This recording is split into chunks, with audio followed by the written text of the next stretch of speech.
Vamos então receber para falar sobre o futuro dos portos do Paraná, Luiz Henrique Dividino, diretor-presidente da administração dos portos de Paranaguá e Antonina. Fiquei numa situação justa. Acho que foi bastante completo tudo que foi falado. O Garito é muito modesto, ele é professor na área portuária, mais de 30 anos aí, colega da gente lá na APA. João Arthur, um estudioso. E eu vou tentar trazer algumas coisas diferentes, abordar algo diferente. Vamos lá. Bem, já foi falado, o nosso modal realmente ele é bastante representativo, então tudo que já foi falado eu vou avançando. Nós somos um porto hoje com na posição maior de 15 metros, atendemos 23 navios simultaneamente, somos um porto de 45 milhões de toneladas, já fizemos 46, pretendemos fazer 50 este ano. O que é o porto no cenário paranaense? Nós movimentamos 31 bilhões de dólares ano, passa pelo porto, isso representa alguma coisa como um terço do PIB do Paraná inteiro, ou o PIB do Ceará, ou o PIB da Bolívia, ou talvez duas vezes aí o orçamento de Curitiba.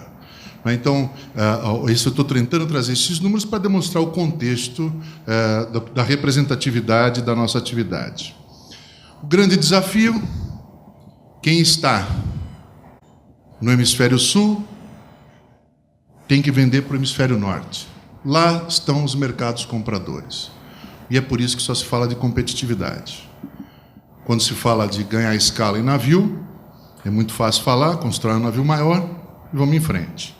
Mas dentro de casa, a gente fica batendo pneu, passando no buraco, lutando com as brigas do pedágio, às vezes. Vamos lá. Nossa vida é esta. Ano a ano, nos últimos 30 anos. É um funil do momento que se colhe, tem um momento de estoque de passagem, tem que arrumar um caminhão, chega no porto, todo ano aumenta a produção, mas a gente só ouve falar isso nos últimos 20 anos, e normalmente alguém inventa algo diferente para funilar ainda mais essa situação. Isso não estou colocando nem de uma forma jocosa, mas, na verdade, é a legislação mesmo, né? A lei do caminhoneiro, descanso, isso, aquilo, vai criando pontos de afunilamento e, obviamente, nos criando uma série de embaraços. Mas vamos fazer assim um diagnóstico bem rápido e depois eu vou passar o que já falou, eu vou passar rápido, tá? Para não deixar os senhores aí exaustos. O diagnóstico, 2011 era mais ou menos isso aqui. Quem conhece, quem é do Paraná, sabe que a fila chegou a Curitiba de caminhões. Nós chegamos no porto, eu quando cheguei tinham 144 navios da Barra me esperando. E aí partimos para um planejamento, que o João Arthur colocou muito bem, que nós chamamos de plano de desenvolvimento e zoneamento. O Garito colocou muito bem, ele hoje segue um norte aí meio definido pelo um plano nacional. Esse plano foi, vamos dizer, foram separadas, segregadas, definindo aquelas áreas de arrendamento que os senhores já viram, estou passando. Mas eu acho que o ponto importante de tudo isso que nós falamos aqui é que no estado do Paraná, todo o planejamento foi feito integrado com este conjunto de atores aqui, que o João Arthur também colocou agora há pouco, que também participaram da elaboração do PELT. Eu acho que isso é algo que nos orgulha bastante, porque é tentar fazer um planejamento de uma atividade olhando para o cliente de frente. E perguntando para o cliente, para onde que nós vamos juntos? Que, na verdade, nós não temos obrigação de ler bola de cristal. Nós só temos que atender o cliente. Esse é o objetivo do Porto de Paranaguá e, principalmente, eu acho que do governo hoje. E aonde a gente quer chegar? Eu acho que estamos muito próximos. Foi falado aqui, trocamos os chip loads, eu só trouxe as imagens aqui, eu não vou nem falar mais, tocar adiante. Na verdade, não foram só isso, não. Em menos de 5 anos, nós tivemos a troca de 14 equipamentos no Porto de Paranaguá. Esses foram os shiploaders. Esses são os maiores portainers que existem hoje no Brasil, estão em Paranaguá, o projeto e a aquisição do terminal de containers. E aí eu não vou ficar falando dos investimentos, né? Eu vou colocar aqui, ó. Nós melhoramos o patriagem, dragamos, já foi falado, melhoramos o pavimento, fizemos alguns projetos. Buscamos os navios maiores, nós já temos a homologação para o 368, que foi falado, por 55 de largura, Só vou fazer uma correção para o Juarez. É 3 campos de futebol e meio, Juarez. É porque é do Atlético, né? Que fiquem todos, que nós também somos atleticanos. Então vamos lá. Isso daqui é o cenário da dragagem, só para a gente ter uma ideia do que representa isso. Foram colocados... O que é dragagem? O que é dragagem? Dragagem é isso aqui. Um momento a gente chegou a 15 metros, aí tivemos um monte de problemas, chegamos a 11. Quando esses navios que chegavam 15, que precisavam de 15, chegou a 11, eu não preciso dizer que o navio foi embora. Ou ele trouxe um navio menor. Porque uma coisa, acho que a praticagem colocou muito clara. Profundidade não pode ser igual a calado. Mas nós vamos entregar 16 metros, sim. Hoje já temos 15, já retomamos hoje todo o processo. Somos o único porto, muito orgulhosos disso, 100% dragado na parte de... no que tange ao projeto de engenharia. Então, fizemos aí 4 grandes campanhas, a ordem de serviço foi assinada, assim, pelo ministro agora, isto representa para nós, a última, eu estava no Porto quando foi feita a última dragagem de aprofundamento, foi em 1997, por aí, mas acho que mais do que fazer aprofundamento, é resgatar a relação com o governo federal, que é mérito de todo um conjunto, não é mérito só dos técnicos da APA. Foram mais de 22 anos sem o governo federal investir aqui. E não é porque não gostavam do Paraná, faltava um pouco de relacionamento, de trabalho conjunto. Esta aqui é a dragagem que vai ocorrer, vou passar. Fizemos outras coisas importantes, né? É o maior conjunto de obra dos últimos 80 anos. Nós reformamos todo o berço de atracação do porto, foram feitas novas estacas. E o que representa isso? Quer dizer, dá para perceber que tudo isso aqui é novo, né? Então, ou seja, nós tínhamos cais de 80 anos até cais de 12 anos. Né? Eles não eram compatíveis, né? Por exemplo, nós tínhamos pontos bem no meio do cais com 8 metros. No outro lugar com 11, no outro lugar com 12. E isso nos criava embaraço e dava problema também, logicamente, na fila. Porque não preciso dizer que a maioria dos navios queriam ir para o lugar mais profundo. E que talvez ninguém queria ir para o lugar com menos profundidade. E, obviamente, com a obra, nós estamos trazendo tudo aí, um calado de projeto 1380, que isso muda o cenário totalmente do aparato portuário. Vamos lá, para não ir adiante. A parte ambiental, coloquei só um slide. Nós chegamos em 2010 no fundo do poço, foi a interdição do porto pelo IBAMA, né? Fecha o porto, que não tem a menor condição, e passamos aí, chegamos em 2006, somos o 3º lugar no Índice de Desenvolvimento Ambiental, que é um prêmio dado pela ANTAC, e só estamos atrás de Itajaí e São Sebastião. Não estou deixando os meus colegas querendo minimizá-los ou qualquer coisa nesse sentido, mas Itajaí praticamente é um terminal privado, e São Sebastião é um terminal de um berço, de um navio só. Nós temos 23, né? Então, nós nos colocamos aí dentro, o segundo maior, ou o próximo maior, já está depois do 10º. Construímos grandes novos aparatos, né? São novas instalações modernas, alta tecnologia. Por que isso? Que tudo acontece no porto num lugar só hoje.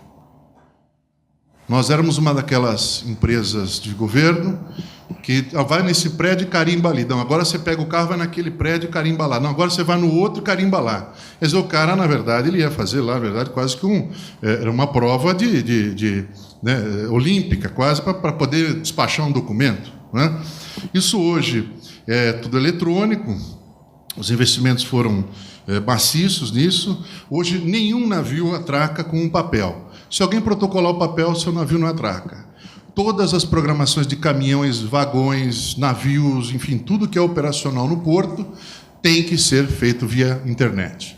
Logicamente, tem um contexto de segurança isto. Não é qualquer um que simplesmente entra lá e digita. Todas as portarias com alta tecnologia, e também não deixamos de... Eu estou passando rápido, porque eu acho que já foi muitas coisas, já foram discutidas, né? E também nos controles de acesso, apesar de nós não termos nenhuma relação direta, porque nós temos uma concessionária na chegada, nós temos o DR na Bento Rocha, temos o DENIT aqui, e temos a prefeitura quando chega no porto. Nós nunca deixamos para trás isto, fizemos reforma nas vias de acesso, agora a ANTAC acabou de nos autorizar a fazer investimentos no sistema viário, tanto de Paranaguá quanto de Antonina. E quero aqui já de antemão já agradecer o doutor Adalberto, que eu estive graciosamente semana passada, ele me deu essa notícia que para nós é muito bom. Não basta a gente querer, nós temos que pedir autorização para fazer o investimento num local que não é nosso. Bem, não vou colocar aqui, só quero dizer que nos últimos 18 meses, nós batemos 27 recordes do Porto. Nós temos hoje o maior programa de investimento, já um pouco maior que 900, já aplicamos 600, temos mais 400, e isso com recurso público.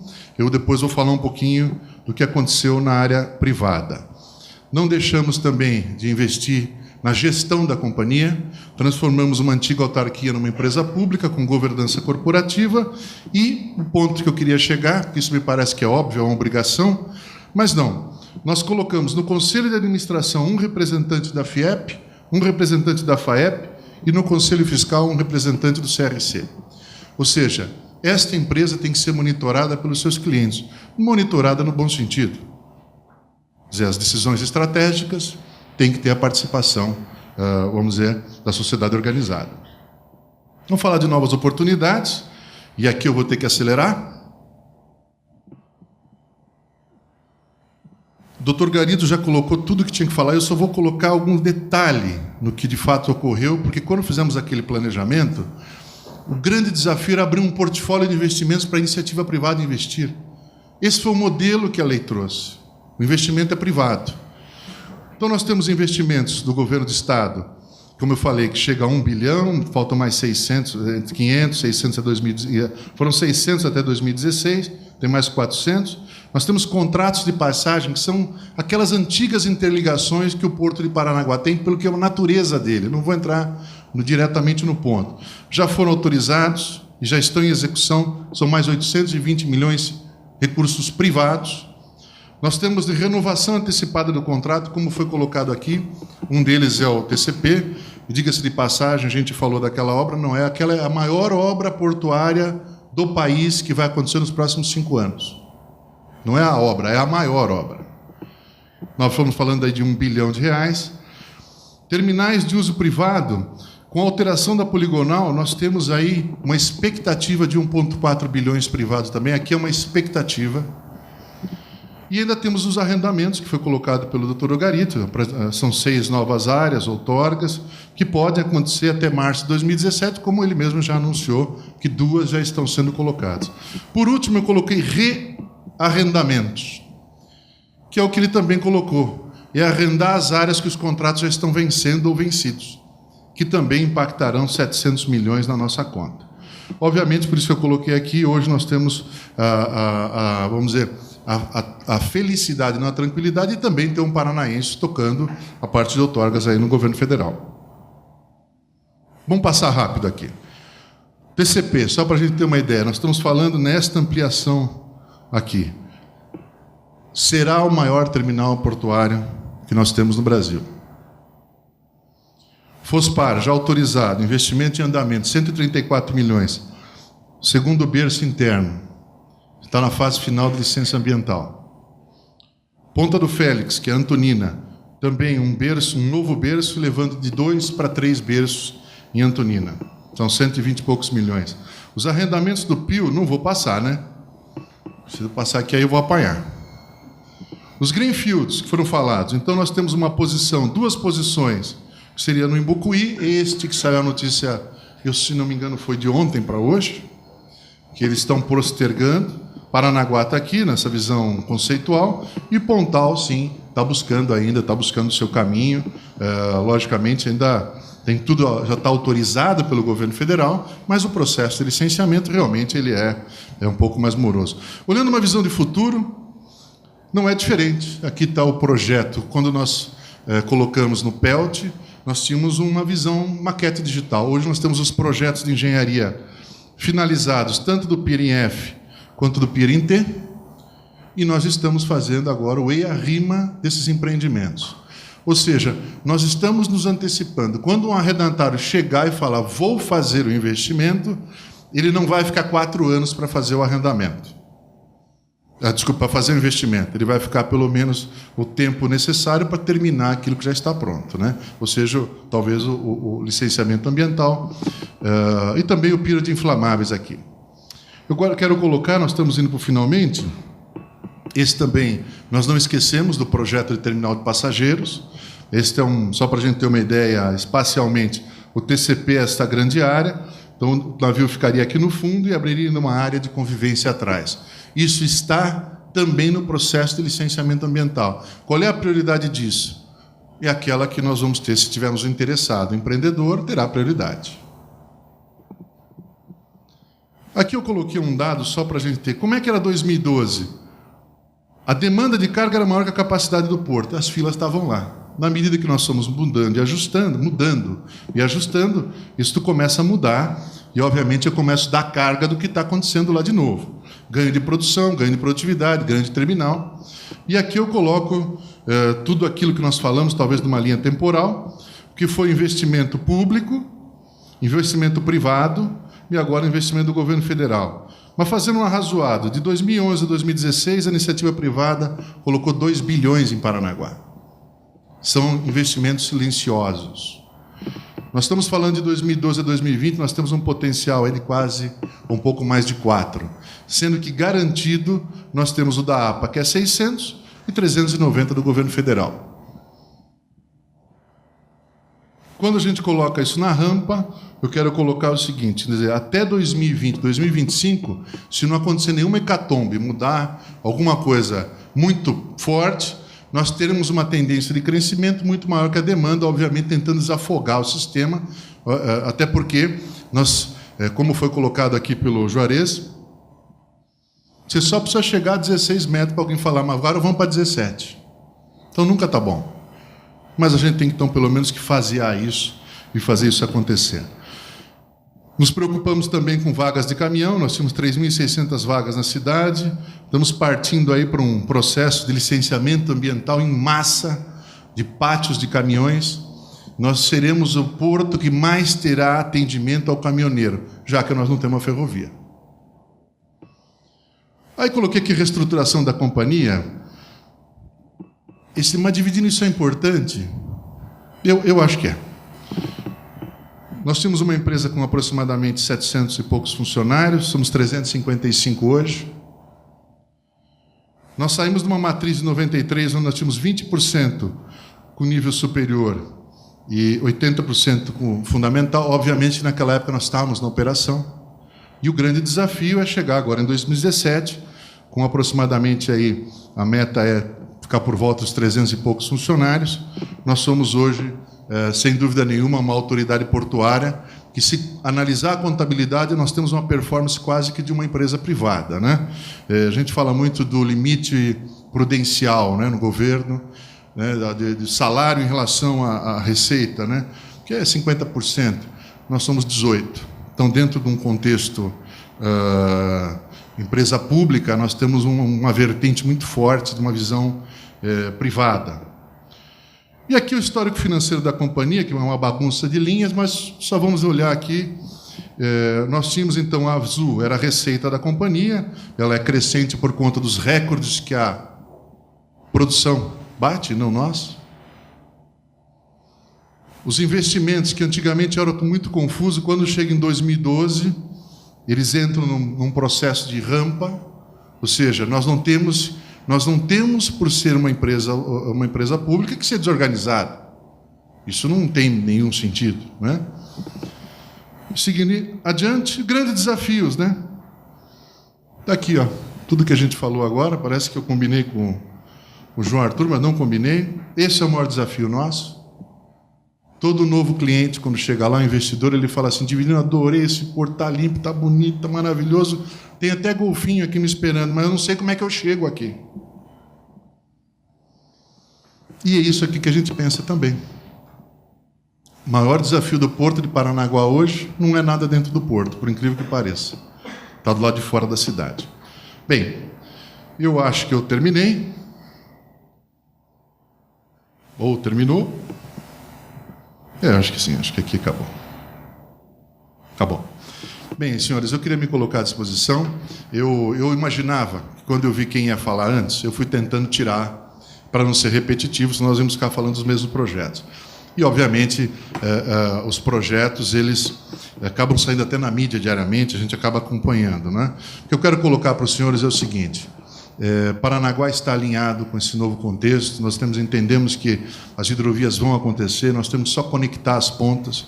A pior situação de alguém que está à frente de um negócio é ver um monte de linha voando e você não consegue ligar 2 pontos para dar um nó. Eu preciso ligar uma malha hidroviária com a ferrovia, precisa ligar essas coisas.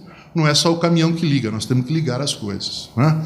E quero dizer que sim, não temos alternativa. Eu tinha até um outro projeto, que eu ia falar do Moegão, mas se a gente não passa a serra, o Moegão fica meio sem sentido. Mas quero dizer assim, nós vamos continuar crescendo com o caminhão, porque nós não temos alternativa.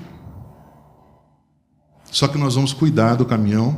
O caminhão em Paranaguá hoje tem um ciclo de 2 horas de descarga. Nós chegamos lá com 36 horas para descarregar. Com 2 horas, nós liquidamos, só que ninguém aguenta a estrada também, os postos de gasolina. Hoje não tem fila para chegar no porto. Na hora que você vai sair da cidade, todos os caminhões vão abastecer, tem fila no posto. Quem é de Paranaguá sabe o que eu estou falando, não é? Mas o que eu queria colocar por último é o seguinte: nós vamos continuar crescendo, nós vamos enfrentar, seja no mutirão, ou seja num planejamento adequado, que a gente está tentando desenvolver, e nós vamos continuar crescendo. Logicamente, vamos lutar muito, sim, pela ferrovia, que na nossa forma de ver é algo mais próximo. E para encerrar, o João Arthur colocou uma coisa muito importante, né? Nós temos aí uma ferrovia do século XIX, né? 1880, né?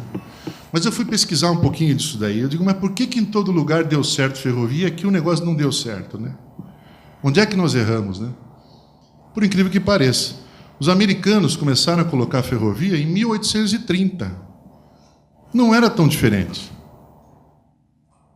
A Rússia começou depois da gente. É só olhar a história da ferrovia no mundo. E pior de tudo, eu me baseio no que eu leio, hein? A ferrovia que está aí foi feita em 5 anos, no século XIX. Então eu acho que chegou a hora e nós temos que fazer. Se depender da gente, né, João? A gente vai. Obrigado, pessoal. Desculpe aí. Obrigado pela paciência.